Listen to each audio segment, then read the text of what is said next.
For the first time in months, the men imprisoned at Castle Morgan looked towards the future instead of merely trying to survive another day. After the Confederate government ordered the release of Union prisoners, the gates of Castle Morgan were finally open. One by one, the men who had endured overcrowding, hunger, disease, and the devastating flood stepped beyond the stockade walls that had confined them for so long. You can imagine how much of an emotional moment it was. Some had entered the prison as young soldiers in the prime of life. They emerged thinner, weaker, and exhausted, but they were alive. The war that had separated them from their families was ending, and home no longer seemed like an impossible dream. I am your host Hatter, along with Scoot, and welcome to Investigation.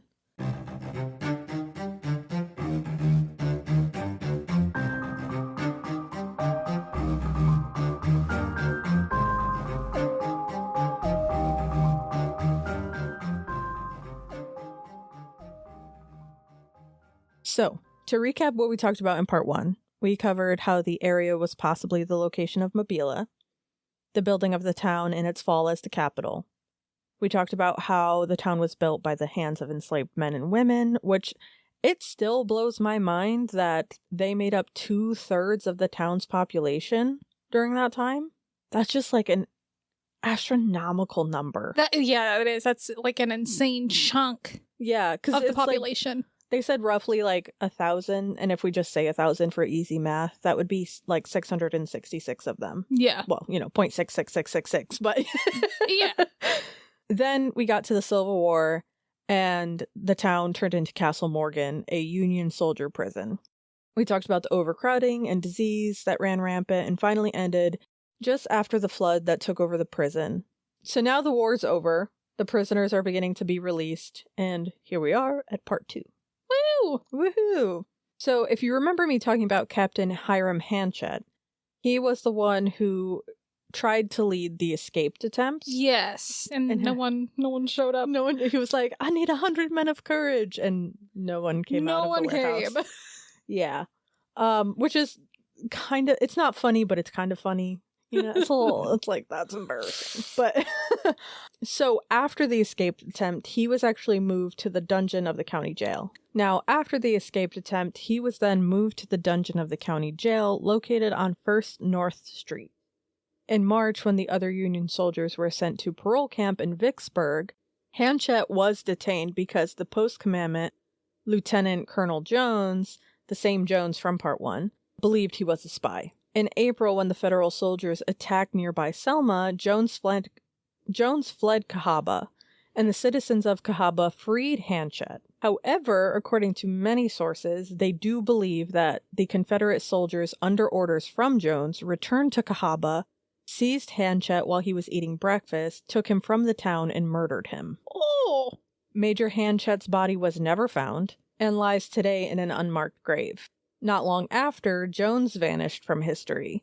Federal authorities tried to find him for a year, and if they had, Jones might have been the only other Confederate prison official besides the Andersonville commandant, Henry Wurz, executed for war crimes. Now, after their release, the Union prisoners began making their way south to Vicksburg, Mississippi, where Union authorities were organizing transportation for thousands of recently liberated soldiers. The journey itself was difficult, but you can imagine that spirits were high. Letters written by former prisoners and later in memoirs show that most of them believed that the worst was finally behind them. They had survived Castle Morgan, they had survived the flood, and even the Civil War. But the transportation of that many prisoners was anything but smooth. Union officials faced an enormous logistical challenge. Tens of thousands of former prisoners from Confederate camps across the South needed transportation north. Steamboats became the fastest means of moving large numbers of men along the Mississippi River. Some of these ships were Henry Ames. This was the first major transport boat to leave Vicksburg, heading north with now liberated prisoners during this push, carrying roughly 1,300 Union men safely home. And there was also the Olive Branch, a vessel carrying roughly 700 freed Union soldiers that departed from Vicksburg around the same time as the others. And there was also a side-wheel steamboat named the Sultana. Now, these side-wheel steamboats were what was commonly used during the time, especially along the Mississippi and Ohio rivers. And basically, they were boats that had like a name that's pretty on the nose. It was literally like a paddle wheel on each side of the boat. Yeah. Which each wheel usually powered by one steam engine, and this way one wheel could be going forward while the other one would be going backward to help the boat to spin in place. So it allowed them to navigate easier through the rivers. That makes sense. Right. Steamboat Willie. Yeah. It was also a pretty wide boat, so it let it float only a few feet deep, which was also great for navigating the rivers. And unlike the ocean ships, which had deep set machinery, the steam engines for these guys sat on the main deck, which helped keep the weight evenly distributed. Now, why do we need to know what a steamboat is? Short answer is we don't. I'm autistic and I was very intrigued when I was like, what exactly is the steamboat? But the answer I probably should give is like, it's important for the history to set up the story. But that's not why. I just found that out and I was like, oh. So I info dumped it. No, you mentioned the ocean and I instantly my brain went to, NASA used to possibly explore the ocean and they stopped exploring the ocean. And it makes you think, why did they stop exploring the ocean? But that's a whole other subject for later down the road. Did you stretch before making that jump? Like, damn, girl. My brain instantly just. I mentioned ocean boats, and you're like, I bet the government is running underground ocean technology. No, I do think it's weird that they stopped exploring the ocean. Or if they are exploring the ocean, they're keeping it under wraps. Yeah, so we don't know. Something, for sure. Anyways, the Sultana was built in 1863. The vessel measured around 260 feet in length and had been designed to carry about 376 passengers. And that was along with the cargo. Okay? All right. Under ordinary circumstances, the ship was considered one of the finest steamboats operating on the Mississippi River. These are not ordinary circumstances. Oh, no. Military authorities were desperate to move soldiers home as quickly as possible. So they were paying out contracts to steamboat operators for each passenger transported. And as we have said on this podcast, money talks. Yep. These contracts created a financial incentive for the operators to take on as many men as physically possible. So as hundreds of recently released prisoners continued to arrive in Vicksburg, the number of passengers boarding the Sultana continued to grow. The vessel finally departed on April 24th, 1865, and in case you missed it, it was supposed to be carrying 376 passengers. How many were we carrying at this time, then? I want you to guess. No. just throw out a ballpark number. How many was it supposed to be? 376. 800. Am I really lowballing? I feel like I am. You're really lowballing. I'm really lowballing because I feel like that's an insane amount of people. Like, that's almost double. Yeah. Right. Yeah. They were carrying an estimated 2,100 to 2,400 passengers. Oh my goodness gracious. Mm-hmm. More than 6 times its intended capacity. I can't imagine how crowded. Oh, I have a picture. Oh, you have a picture. It's picture time. Well, almost. Well, it's going to be picture time. Oh, no. Yeah. Now, among these hundreds of men, a lot of them were from Castle Morgan. They had just recently walked out of Castle Morgan. Some had survived months of imprisonment. Some had survived months of imprisonment. They had endured the flood that had submerged the prison only weeks before. Many were already weak from disease, malnutrition, and exhaustion. So let's just... Oh. Girl. What was that? Why are you talking? What are you doing? You want to say hello to the people? Can you sit? Good job. Yes. Brief intermission for my dog. As I was saying, so let's just pile more on top of what these men have endured and just stick them in this boat with 6 times the amount of people it's supposed to have on there. Right. And they also came from one of the most overcrowded prisons of the South. We talked about that in part 1. Yeah. Like, they had like 7 square feet of space. Yeah. And yeah, now they're in a boat with even less. It's like, but they were just excited to go home. Yep. So the men crowded onto every available deck. They sat shoulder to shoulder Some found places inside cabins, while many others slept wherever space could be found, even on the open decks. I literally have it noted right after that, which to note seems especially rough for those that came from Castle Morgan. Literally! Yeah, I literally have that the next point. It was like a repeat of what they had just left, but somehow worse. And transporting these soldiers could take anywhere from 2 to 5 days or more, depending on where the end location was. And if the steamboat was overcrowded, like many of them were, but especially the Sultana, it would put more strain on the boilers, which would force more frequent stops for fuel and repairs. Fair enough. And also the rivers are flooded, so the boat's also fighting against these flooded rivers. Letters and later recollections suggest, even with all this, though, that the mood aboard the ship was one of celebration rather than fear or exhaustion. The war was ending, home seemed closer than it had in months. The hardships of Castle Morgan felt like it was finally behind them. Now, before the Sultana reached Vicksburg, one of its boilers had sprung a severe leak. They were traveling from New Orleans, and they were headed for St. Louis, and managed to get into port even under the reduced steam pressure. A local boilermaker advised the captain, J. Cass Mason, that the boiler needed really extensive repairs. They actually needed to replace 2 of the damaged sheets of metal. But like I said, there was a lot of money involved in getting these Union prisoners. So, fearing losing that lucrative payout while the boat was being repaired, Captain Mason refused to get it fixed. He told the Boilermaker to do a quick fix of patching over the leak, but promised to fully fix it once they reached St. Louis. Oh! Okay! Right. Great! The repair itself, too, was extremely subpar. The leaking area was patched, and a bulging boiler plate was replaced with a thinner one. For a complete repair, it would have taken at least 3 days, where this quick fix only took 1. After the captain picked up the soldiers, the Sultana did make a few stops.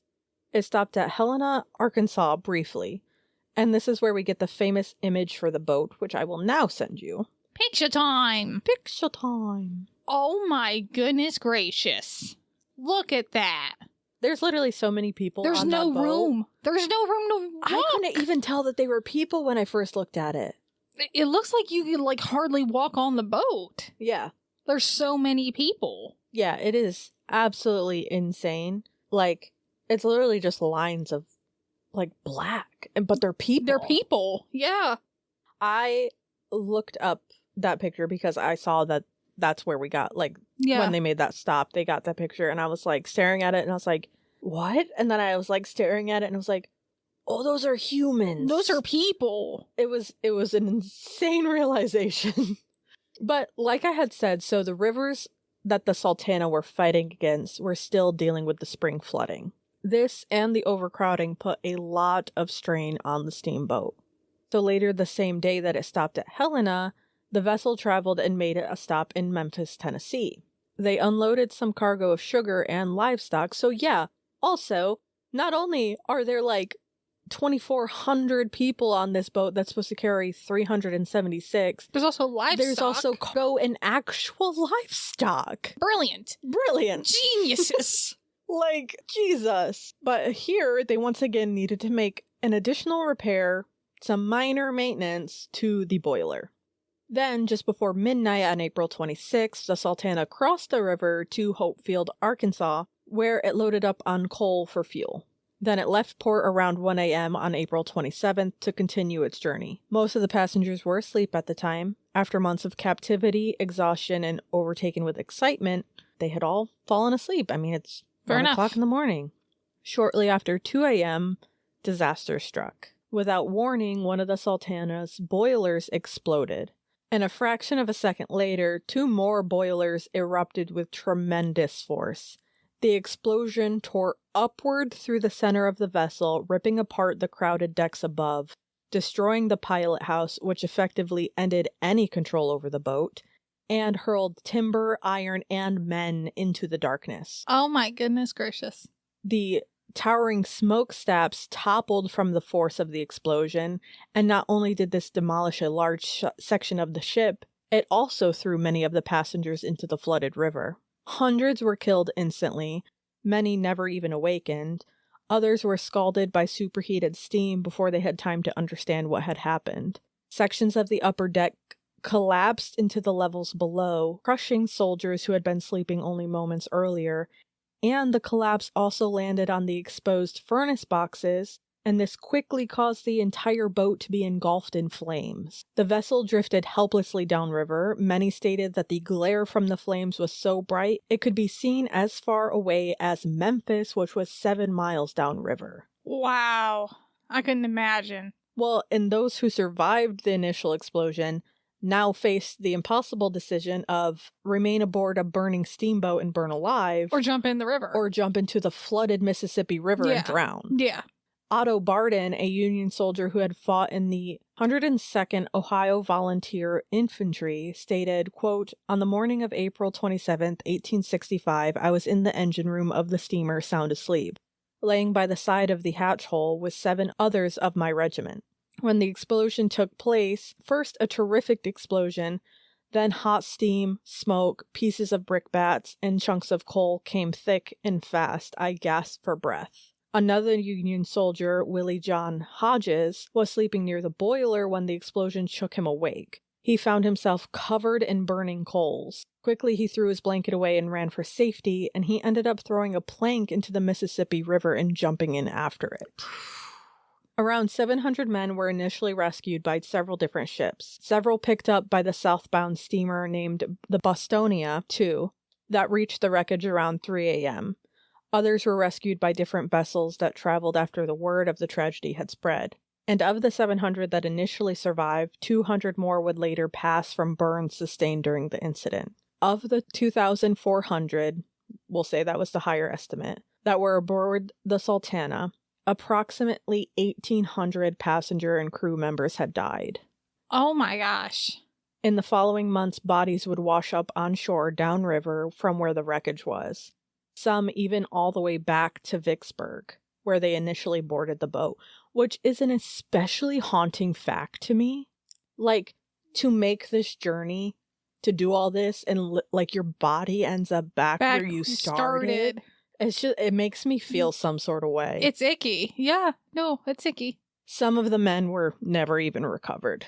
Families across the North had already celebrated the end of the Civil War. Communities welcomed home returning soldiers. Church bells rang out in celebration, and newspapers reported the collapse of the Confederacy. Then, only days later, many of those same families received devastating news. This part makes me want to cry. Oh, no. I don't know why I wrote it. It makes me emotional, and I'm what the fuck, dude? Anyways, a son who had survived battle died on his journey home. A husband who had endured months in a Confederate prison. Oh, fuck, dude. Oh. Why am I emotional? It's okay. Let me get a drink of coffee. It's okay. Oh. And fuck up my mic while I'm at it. No, it is. That's kind of like me with like the Liz Sennett case. It just kind of hit me in a way. So I get it. Right. Well, I think it's like the idea that like literally 1,800 people didn't make it home. Fought in the Civil War. Yeah. Survived that. Survived these awful prison conditions. And then we're like on their way home. Yeah. And didn't make it home. That's the part that like, I'm like, oh. Yeah. No, because I was like literally reading this part after I had wrote it, because I usually write how I want to say it. Yeah. So that way I can like focus and just kind of read. And so I was like reading this part and I was like tearing up and I was like, no, I'll be fine when I get there. Like I'm talking out loud. I'll be fine. And then I got to it and I was like, no. Oh.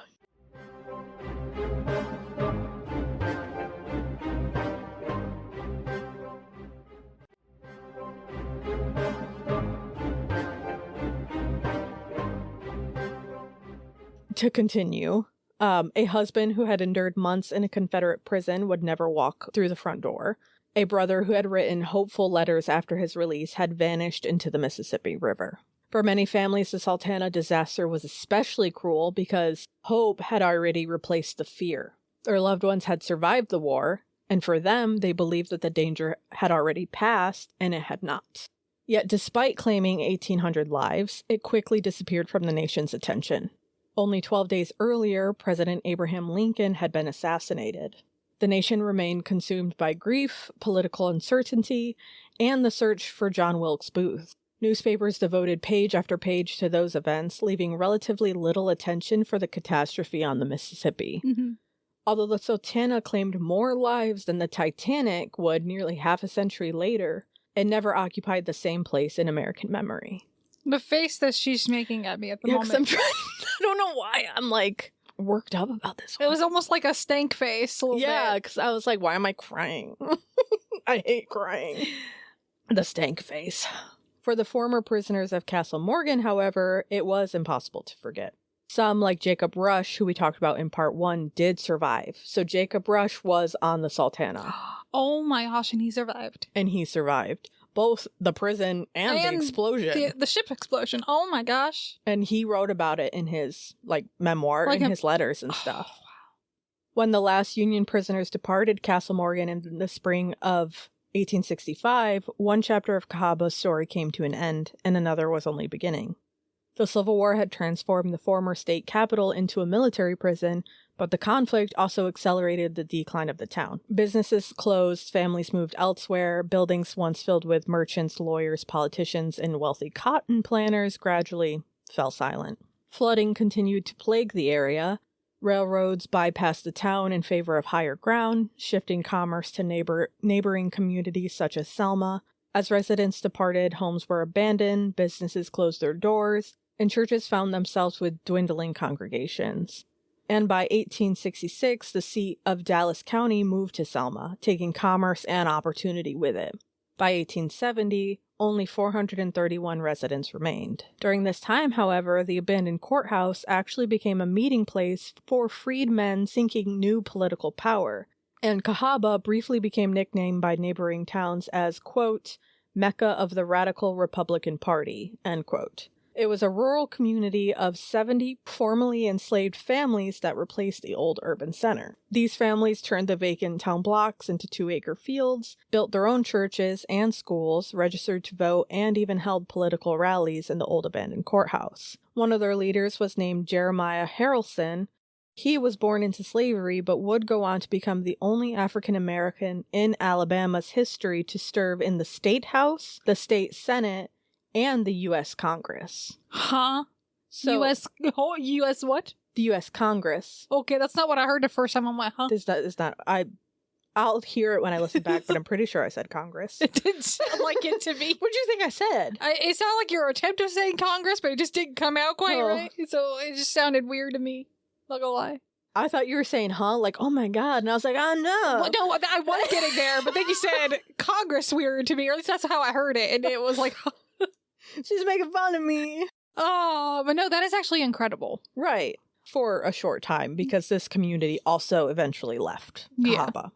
This is when many of the structures were dismantled piece by piece. Their bricks, timbers, doors, and decorative stonework were all salvaged and reused in nearby communities. Portions of Old Cahaba quite literally became part of other Alabama towns, leaving behind only scattered foundations and archaeological traces, see, I said that word right this time, to mark where homes and businesses had once stood. Little claps. St. Luke's Episcopal Church was entirely relocated in 1878. By the early 20th century, little remained of Alabama's first capital. I know, I looked at you. You summoned her. I looked at you, and that meant you wanted attention. I get it. You're a good dog. You kind of look like a seal. She kind of does like a land seal. Yo, you a land seal? Can you eat these flies? That would be cool. You ate a spider like yesterday. I was crawling. That is insane. It was like crawling. Me. You know those little dust spiders that you like get? It was like crawling up her side, and she was like trying to bite it. And she's a little chunky, and she's a big dog, so she couldn't quite reach it at first. And then she finally got it, and then she was like, I was like, ew. That is so gross. Like, thank you, but ew. By the early 20th century, little remained of Alabama's first capital, beyond abandoned streets, crumbling ruins, and fading memories. For decades after its abandonment, Old Cahaba remained largely undisturbed. Visitors occasionally wandered through the ruins, but the town itself faded from public memory. Many of Alabama's residents knew little about the community that had once served as their state's first permanent capital. Ironically, abandonment became one of Old Cahaba's greatest forms of preservation. Because modern development never replaced the original town, many of the archaeological features remained hidden beneath the soil. Foundations, wells, cisterns, brick sidewalks, cellars, and thousands of everyday objects survived where they had been left more than a century earlier. Archaeological investigations eventually revealed that Old Cahaba was far more intact than historians had once believed. Excavations uncovered evidence of homes, businesses, churches, public buildings, and streets that had disappeared from the landscape. Artifacts such as ceramic dishes, glass bottles, clay pipes, buttons, tools, children's toys, and military-related objects were all found. And this archaeology helped confirm details recorded in the 19th century documents. Today, Old Cahaba is recognized as one of the most significant archaeological sites in Alabama. Visitors can still walk portions of the original street grid, viewing the surviving ruins of several historical structures, and stand in places where governors, soldiers, merchants, enslaved laborers, and ordinary citizens once lived and worked. But a lot of those visitors seem to experience the unexplainable. Long before television crews, paranormal investigators, and ghost tours brought national attention to Old Cahaba, local residents were already telling stories about the abandoned town. Some spoke of strange lights drifting through the ruin. Others claimed to hear unexplained voices carried on the evening air. Visitors described an unsettling feeling while walking among the crumbling foundations, as though they were not entirely alone. Today, these accounts have earned Old Cahaba a reputation as one of Alabama's most haunted places. Old Cahaba is far from the only abandoned town associated with ghost stories, as we know. Across the United States and throughout the world, communities have experienced war, disease, natural disasters, or sudden abandonment often became the subject of local legends. Empty buildings, overgrown cemeteries, forgotten roads, and crumbling ruins naturally inspire curiosity. But very few places combine all of these characteristics into one, and Old Cahaba does. Of all the legends surrounding Old Cahaba, none is more widely known than the mysterious glowing orb said to appear near the former home of Colonel C.C. Pugliese. Visitors have described seeing a bright sphere of light floating silently through the darkness. Some report that it hovers above the ground before drifting among the trees. Others claim it disappears when approached, only to reappear a short distance away. The light has been described as white, bluish white, or faintly yellow, depending on the person who sees it. Today, the phenomenon is commonly known as the Cahaba orb or the Spectre in the Maze. Which Spectre in the Maze. A cool-ass band name, if you tell me. So mysterious. Like, a heavy metal band named Spectre in the Maze would go so hard. Someone work on that. TM. I claim that name. You can use it, but I want to be paid. You want credit for that. I want credit for that. I don't know if I could get credit because it's technically from Alabama, but Yeah. I like that whenever I bring up something, you're like, nah. There's so many times where I'm like, I don't know if blah blah blah, and you're like, meh. I'm like, what does that mean? What does that mean? What do you mean? One of the earliest written descriptions of the phenomenon comes from Anna Gayle Fry, who grew up in Old Cahaba before the Civil War. In her memoir, Memories of Old Cahaba, Fry described the home of Colonel Christopher Claudius Pugliese and its famous cedar maze, before recounting the remarkable event that occurred in the spring of 1862. According to her account, a young couple walking through the maze encountered a glowing white ball of light that floated a few feet above the ground. When the gentleman attempted to approach it, the light darted away and disappeared into the shrubbery, then mysteriously reappeared nearby. Fry noted that the same phenomenon was reportedly witnessed by others and eventually became known throughout Cahaba as Pugliese's ghost. Now, this orb did first appear shortly before Pugliese's death on July 15th, 1862. So if it started before, right, it's not him. It's not him. I almost, though, wonder if it was like an omen or something. Or if it was like one of maybe his ancestral spirits. Perhaps. Coming to claim him, which is a little haunting, but a little ominous. I should when I say that in the audio, I should put a dun dun dun. Dun, dun, dun. The same legend is then referenced once again in Catherine Tucker Wyndham's 13 Alabama Ghosts and Jeffrey. Her book was published in the 1969 by University of Alabama Press And just so you know, because I was curious, Jeffrey is the friendly, mischievous ghost that is said to haunt Wyndham's home. So she wrote a book about like 13 of Alabama's ghosts. Oh. And titled it 13 Alabama Ghosts and Jeffrey. And I was like, and Jeffrey. Who is Jeffrey? But it's her ghost, her home ghost. Anyways, her book introduced the story to a much broader audience, ensuring that the legend became one of Alabama's best-known ghost tales. Now, one of the arguments for this ghost orb, though, is that it's a result of marsh gas. What is that?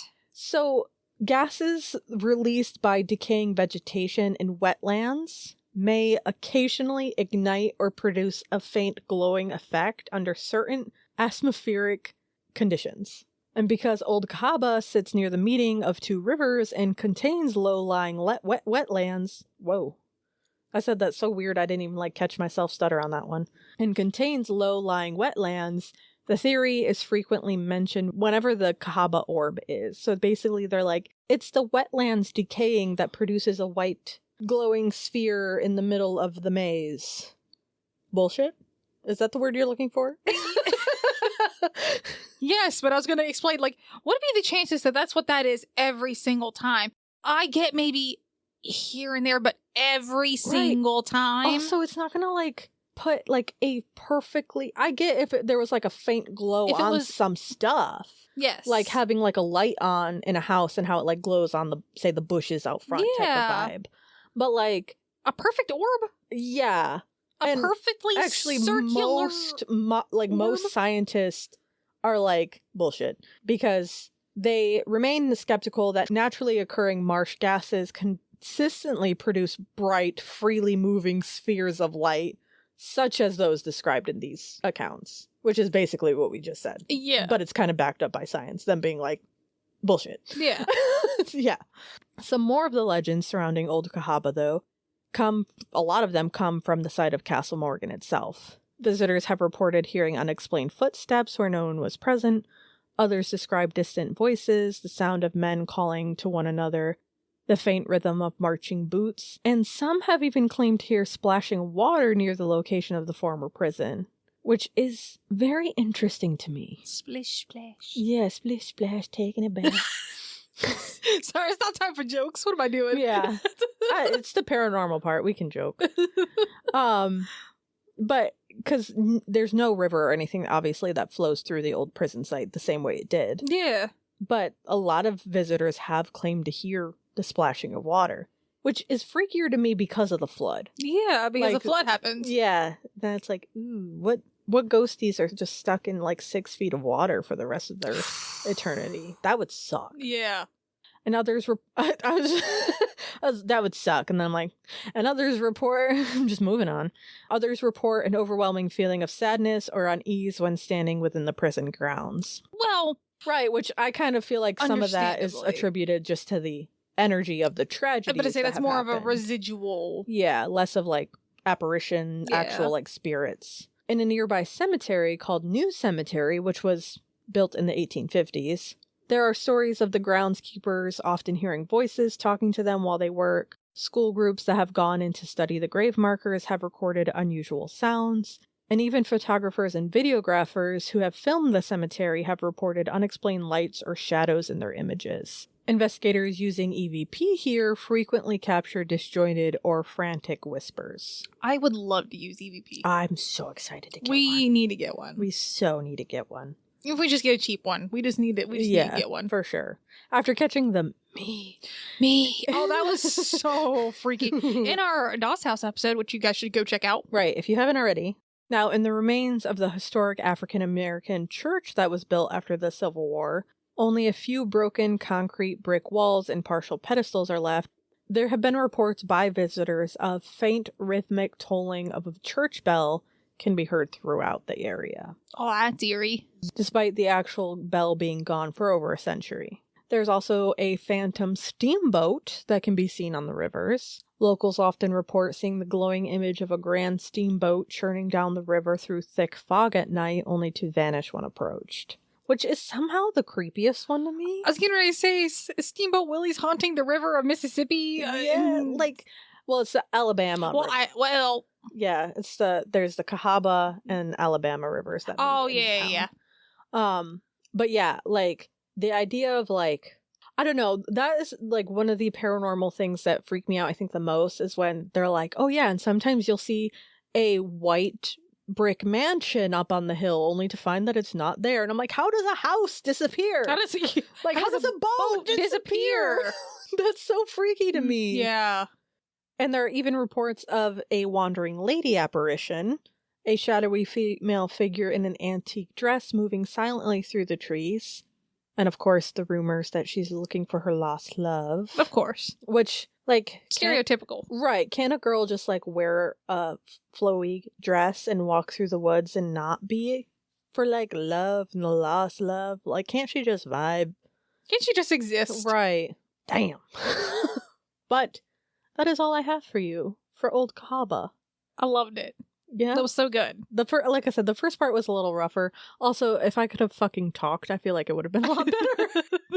There's so many times, I mean, obviously I cut a lot of it out, but like, there were so many times I had to repeat the same sentences, and I still fucked him up. But I don't know what was going on. I do know what was going on. Your fucking spooky ass bust was still in here, and that thing was giving me vibes that I didn't even know I was getting until retrospectively. Fuck, man. I felt like I couldn't breathe that entire time. Well, go check out our Patreon. Oh, yeah. Go for it. Yes. Patreon. Speaking of, we obviously have ads now. We switched from our one hosting platform to another hosting platform, and they have ads integrated. I did try to keep them as low as we could for you guys, so hopefully it should only run like once in the beginning, once in the middle, and once at the end. But if you do want to listen for free, you can subscribe to our Patreon. It's $5, and you'll get all of our episodes for free without ads. Yes, without ads. Yes. Not for free, but without Not for free. ads. Right. I just said it's $5. It's for free. No. It is $5 without ads. Yeah, there you go. There you go. You're gonna get it eventually. I'm gonna get it. I don't know, man. It's been a time the past couple of days. So, yeah, that's all I wanted to add. All right, so make sure you go check that out. If you have anything that you would like for us to cover, or if you have any spooky stories yourself, email us at investigatingwithus@gmail.com. Yes. We'd love to hear from you guys.